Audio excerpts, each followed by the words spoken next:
சென்னை மதுரவாயில் ஏரிக்கரை பேருந்து நிலையம் அருகே லாரி விபத்துக்குள்ளாக்கியதால் போக்குவரத்து நெரிசல் ஏற்பட்டிருக்கிறது. இது தொடர்பாக செய்தியாளர் நவீன் வழங்க கேட்கலாம். நவீன், எப்படி அந்த விபத்து ஏற்பட்டுச்சு? மேலும் போக்குவரத்து நெரிசலை கட்டுப்படுத்த என்ன மாதிரியான நடவடிக்கைகளில் ஈடுபட்டு வராங்க காவலர்கள்?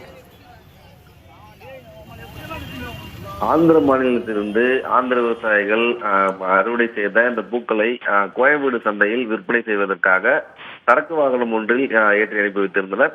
இன்று காலை போகி பண்டிகையை முன்னிட்டு சென்னை மற்றும் சென்னை புறநகர் பகுதிகளில் கடுமையாக பனியுடன் சேர்ந்த புகைமூட்டம், சாலையில் இருக்கக்கூடிய வாகனங்கள், எதிரே வரும் வாகனங்கள் தெரியாத அளவுக்கு தான் இந்த பனிமூட்டமானது பனியுடன் புகைமூட்டம் சூழ்ந்து காணப்பட்டது. இதனால் வாகன ஓட்டிகள் முகப்பு விளக்குகளை எரியவிட்டவாறு சென்றனர்.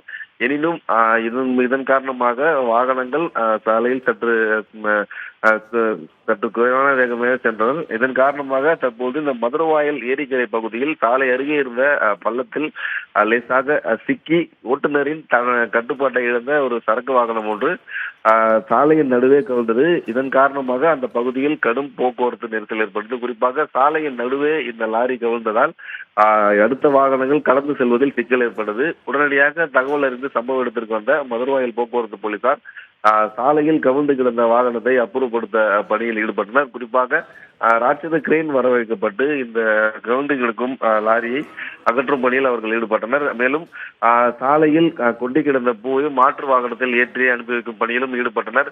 அதே போன்று கிட்டத்தட்ட இதன் காரணமாக கடந்த 2 மணி நேரமாக மதுரவாயலில் கடும் போக்குவரத்து நெரிசல் ஏற்பட்டது.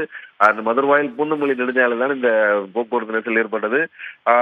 இந்த பனிமூட்டத்துடன் கூடிய புகைமூட்டம் காரணமாக ஓட்டுநரின் கட்டுப்பாட்டை இழந்து ஒரு லாரி விபத்துக்குள்ளான சம்பவம் இப்பகுதியில் பெரும் பரபரப்பை ஏற்படுத்தினாலும் தற்போது இந்த லாரியை அகற்றி போக்குவரத்தை சீர் செய்து விட்டனர் என தகவலும் வெளியாகியுள்ளது. ராதா, விவரங்களை வழங்கியமைக்கு நன்றி நவீன்.